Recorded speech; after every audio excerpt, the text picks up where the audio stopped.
Assalomu alaykum hurmatli kuzatuvchilar, Proktolog o'z kanalining doimiy obunachilari. Biz institutda o'qib yurgan vaqtlarimiz, o'zim tibbiyot akademiyasini tugatganman. Hozir meditsina universiteti bo'lgan. Toshkent tibbiyot akademiyasida o'qib yurgan paytlarimiz birinchi, ikkinchi, uchinchi kurslarda darslar ko'proq nazariy bo'ladi. Anatomiya o'rganamiz, fiziologiya o'rganamiz, shunga o'xshaydigan gistologiya, umuman bazaviy fanlarni o'qitish bo'ladi. Aynan o'sha anatomiya fanlarida biz ko'proq organlarni, mushaklarni, paylarni, qon tomirlar, umuman ichki a'zolarga tegishli bo'lgan har qanaqa organlarni chizib o'rganardik. Domlalarimiz, ustozlarimiz bizdan chizishni talab qilardi. Uyga vazifa berilardi, chizib kelardik. O'sha chizgan holatimizni keyin ustozga o'sha tushuntirib berardik, savollar bo'lsa javob berardik. O'sha vaqtda ko'p o'ylardim, shaxsan o'zim ko'p o'ylardim, nima keragi bor ekan chizib. Doktor insonga chizishda nima keragi bor?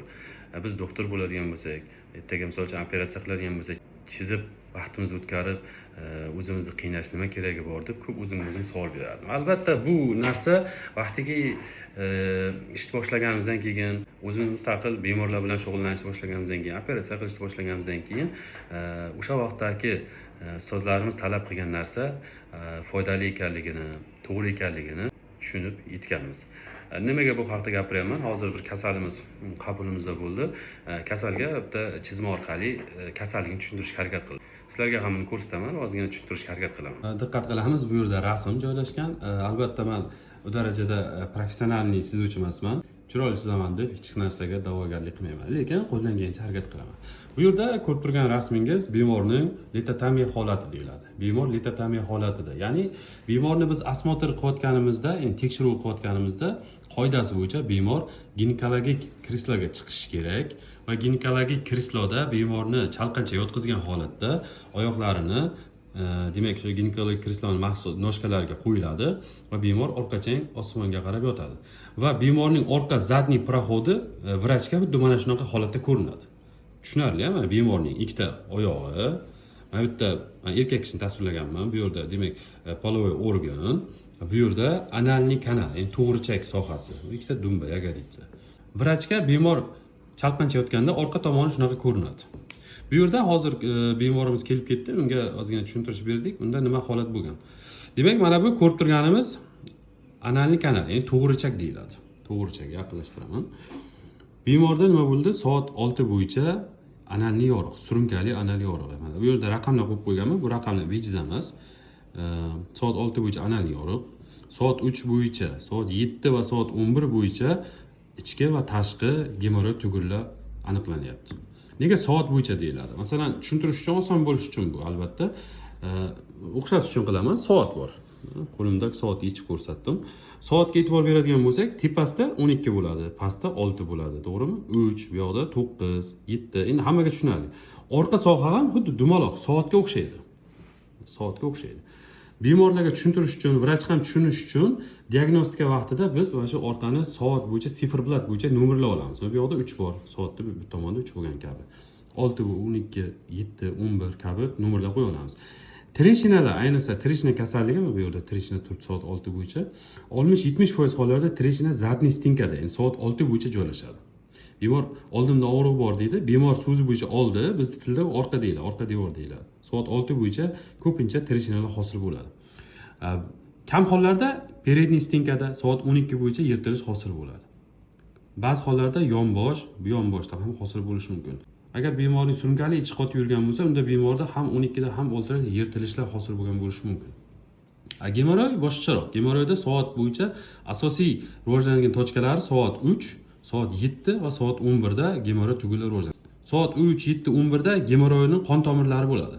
Ya'ni o'shanga keladigan arteriyalar, o'sha kavernoz telalar mana shu joyda kattalashadi. Biz operatsiya qilayotganda qaysi tugun kattalashiga qarab turib, aynan 3, 7 yoki 11 dagi tugun olib tashlanadi yoki hammasi birdaniga olib tashlanadi. Treshina ham shu kabi, demak olib tashlanadi. Masalan, lazer yordamida qilinsa destruksiya, kuydiriladi. Gemoroid tugullar ikkinchi, uchinchi bosqichda gemoroid tugullar bo'ladigan bo'lsa, lazer yordamida vaporizatsiya qilinadi. Bu yerdagi ikkita chiziq nima? Bu ikkita chiziq orqadagi sfinkter, mushak. Orqani qisib turuvchi mushaklari bor. Sizni bizni ixtiyorimizga bo'ysunadigan mushak. Bittasi bo'ysunadi, bittasi bo'ysunmaydi.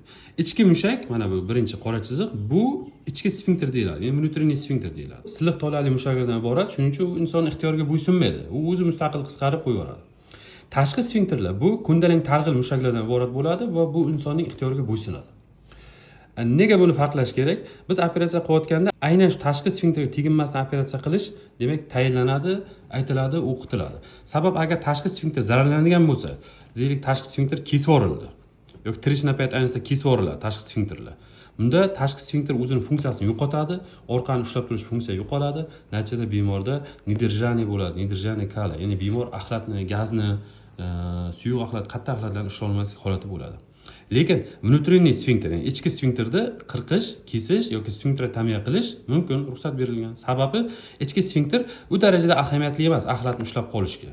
Boya aytdim, bu bizning ixtiyorimizga bo'ysunmaydigan mushaklardan iborat. Ayniqsa biz tirishdan davolayotgan vaqtimiz, albatta agar spazm bo'ladigan bo'lsa, albatta sfinkterotomiya qilinadi, ya'ni ichki sfinkter qirqiladi.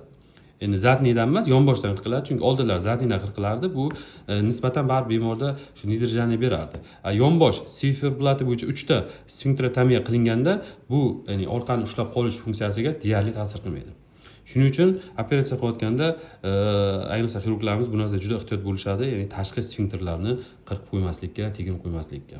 Qirqilib qolsa nima bo'ladi agar mabodo qirqilib ketdi? Masalan, travma bo'ldi, kimdir yiqildi yoki shu joyga biror nima kirib ketib qoldi yoki operatsiyada qanaqadir murakkab turdagi svish bor edi, masalan, bu yerda svish hosil qilgan bo'lsa, bemor svish yo'lini to olib tashlaguncha mana sfinkterdan o'tadi bu.